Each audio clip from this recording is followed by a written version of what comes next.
Azken boladan, ikuspuntu kritiko ugari zabaldu da turismoaren eraginaz. Horretaz jarduteko asmoz, Larrabasterrako Plaza Beltza kulturgunean elkartu ginen abenduaren 13an.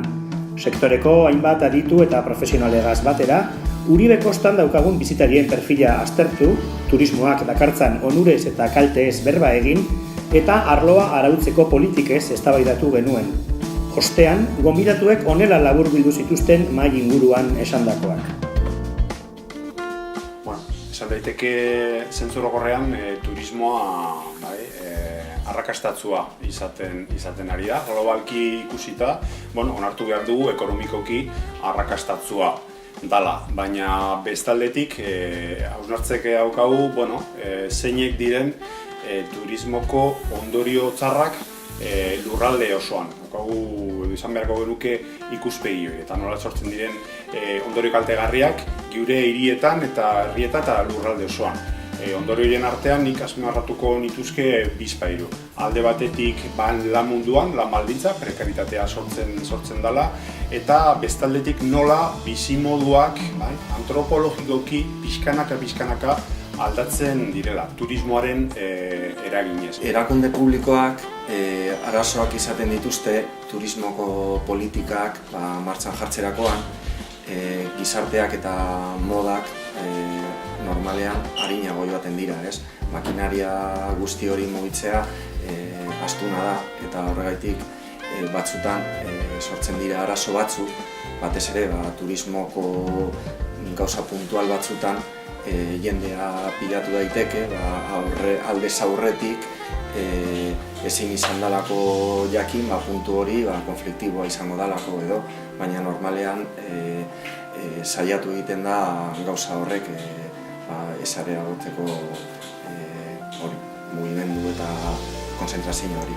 Azken urteotan Bilbon gertatzen diren ekintz garrantzitsuak nabaritzen da hemen Sopelan, ze jendea etortzen da, azkenean metroarekin 30 minututan zauz hemen Sopelan, eta eguna pasatzeko eta hemen daukagun gauzak bizitatzeko pila bat nabaritzen da. Sopela oso ezaguna da hondartzak eta surfagatik, baina turismo mailan beste gauza batzuk lantzen ditugu, Burdinezia adibidez, edo Labarrak, eta ekintza asko egiten ditugu Sopelan urtean zehar, eta azken urteotan nahiko garrantzitsua izan da Sopela Kosta Fest irailan.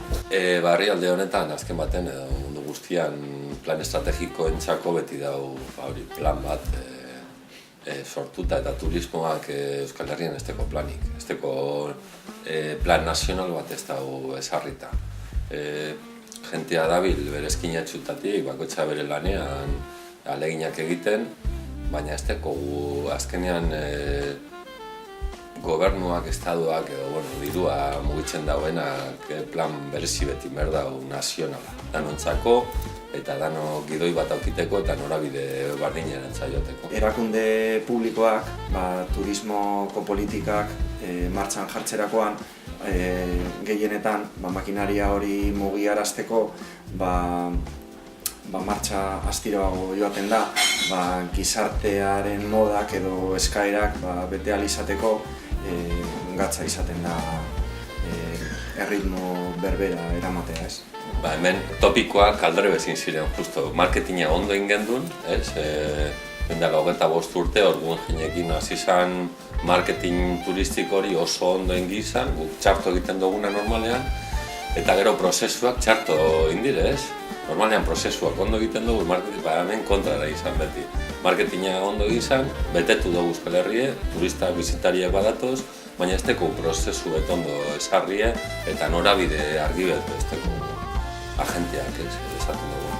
Turismoak da, nolabait esateko, bizitzak edo gorputzak antolatzeko beste tresna bat. Eta sartu behar dugu edo kokatu behar dugu turismo tresna bezala, kapitalismoaren tresna bezala, gure bizitza eta gorputzak antolatzeko, azken finean bideratuta helburu zehatz batera, hau da, etekinak lortzeko. Lurraldea, hiria, herria eta gure gorputzak, gure bizitzak, merkantzia bihurtzen dira, eta kapitalismoaren edo kapitalaren helburu nagusia da etekinak handitzea, eta zentzu horretan guztiok merkantzia bihurtu dugula, eta pentsatzekoa da.